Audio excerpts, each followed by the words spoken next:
di pemerintahan yang saat ini hukum itu ya bisa dibilang kurang lah dalam ya penegakan hukum dan untuk mencari keadilan. Kemarin aja contohnya saya mau bikin laporan polisi terhadap pengacara senior ditolak, padahal memang seharusnya menurut gue tidak boleh kan. Dan karena hal itu saya berharap di 2024 ke depannya hukum bisa berjalan ya tanpa harus kita memviralkan atau menyuarakannya.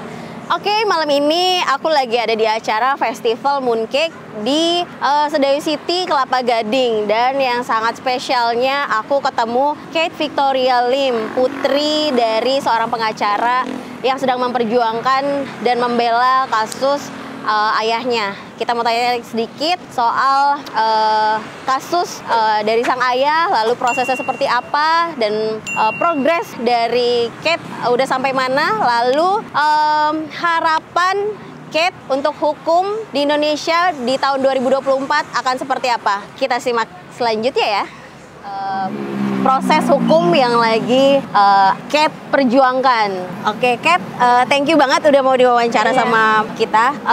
Boleh cerita sedikit gak apa aja yang udah Kate lalui selama proses hukum ini? Kan udah banyak banget di tahapan-tahapan prosesnya. Dan boleh juga diceritain sedikit kasus yang menimpa Papa, apa aja, perjalanannya udah sampai mana aja? Kalau buat yang kasus KTP itu tuh waktu yang awal-awal papi aku ditahan, karena itu memang kita udah ngajuin banding kan ke Mahkamah Agung. Kita ngajuin kasasi ke Mahkamah Agung waktu itu.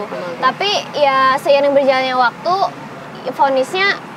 vonisnya divonis 4 tahun 6 bulan. 4 tahun 6 bulan? Iya, jadi yang mengakibatkan papi aku di penjara itu kasus yang KTP itu. Dan ceritanya itu sebenarnya alamatnya dipakai. Dan dalam kesaksiannya, klien ayah aku bilang kalau misalnya papi aku ini kayak udah ada kesepakatan lisan lah.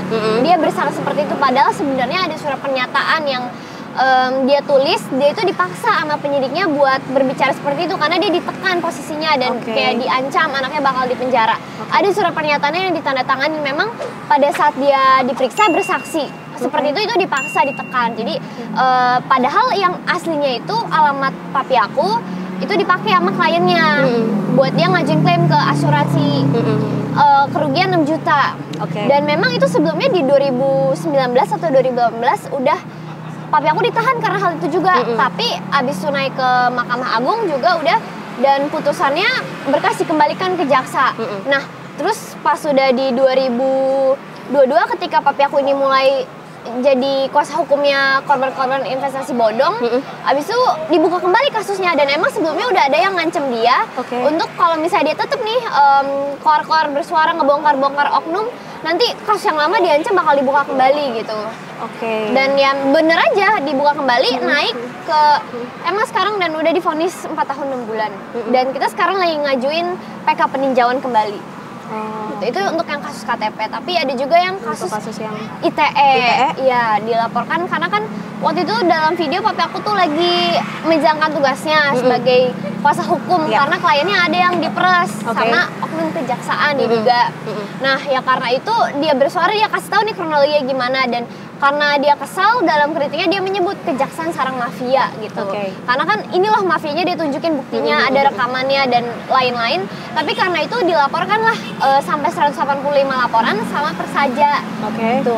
Ya makanya sekarang kalau kasusnya yang ITE itu udah tersangka, tapi memang banyak yang nggak lengkap. Jadi pas berkasnya diberikan ke jaksa di P19 dikembalikan, disuruh nyidik ulang karena memang banyak yang nggak lengkap, kayak saksi kuncinya nggak diperiksa. Jadi aku menilai dalam proses itu banyak yang tidak sesuai dan melanggar, ada pelanggaran gitu. Tapi banyak kejanggalan. Iya, banyak kayak pelanggaran yang contohnya yang di dalam video itu kliennya yang ayah aku sebutkan nggak diperiksa, terus saksinya yang dia sebutkan kayak orang pihak ketiganya itu yang ada juga kejadian pemerasan itu yang terlibat gitu nggak diperiksa. Tapi untuk itu memang karena hal itulah waktu itu saya bikin video kan tentang untuk menantang debat Kapolri karena memang prosesnya nggak sesuai. Jadi saya mau membuktikan nih bahwa ini tuh ayah saya itu tidak bersalah karena ada hak imunitas advokat. Tapi untungnya kemarin pas saya mau bikin laporan polisi terhadap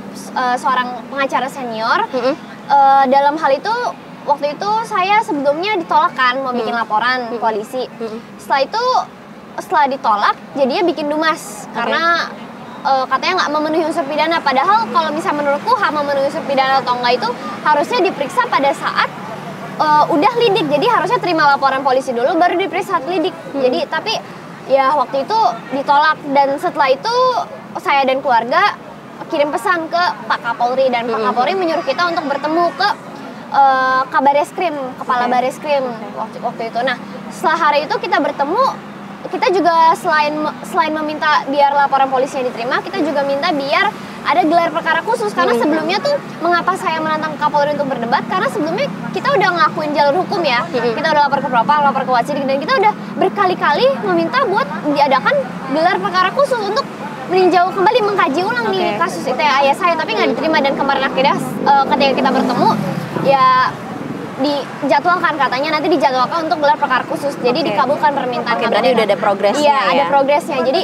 ya karena itu saya berterima kasih sih kepada Bapak Kapolri ya, dan juga Bapak Bareskrim kemarin beliau berniat untuk bertemu dengan kami, maksudnya mempersilahkan kami untuk bertemu dan dijawab gelar perkara khusus. Dan akhirnya juga saya bisa membuat laporan polisi tersebut terhadap seorang pengacara senior ya yang diduga mencemarkan nama baik saya. Itu yang lagi viral sekarang ya. Kalau sama si pengacara kondang ini kelanjutan kasusnya gimana?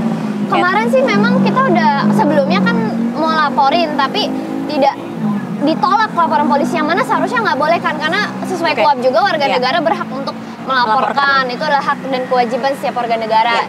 Dan setelah itu makanya yang tadi saya bilang, saya kirim pesan dan keluarga ke Kapolri, dan setelah bertemu ya udah akhirnya diperbolehkan untuk bikin laporan polisi. Aku nih sangat full respect dan sangat tertarik banget sama Kate. Dia masih di bawah umur, perempuan, tapi sangat berani menyuarakan hak dari ayah kamu dan berani banget memperjuangkan itu. Aku sempat dengar no viral, no justice. Dan aku sempat lihat kamu orasi di depan apa ya waktu itu? Kejagung ya? Di depan Kejagung. Itu keren banget. Itu mental itu dapat dari mana, Kat? Aku memang sebenarnya nggak pernah orasi seperti itu sih. Aku baru mulai orasi demo, ikut demo. Waktu itu sebelumnya aku pernah ikut demo yang waktu itu papi aku ngedemoin atas kasus yang dia tanganin investasi bodong. Aku ikut. Cuman aku nggak ikut berorasi. Aku cuman melihat dari kejauhan aja papi aku berorasi gitu kan. Ya aku baru mulai orasi ya setelah papi aku ditahan. Ya saat itu? Iya. Semoga dengan banyaknya Kate tampil di publik dan suaranya semakin menggema, semoga kasus ini juga bisa menjadi perhatian publik, menjadi perhatian presiden, menjadi perhatian masyarakat luas, dan semoga masalah kasus hukum ayah Kate cepat selesai. Dan ini kan kita 2024 masuk tahun politik. Harapan Kate untuk hukum di Indonesia ke depannya, Kate berharapnya seperti apa sih?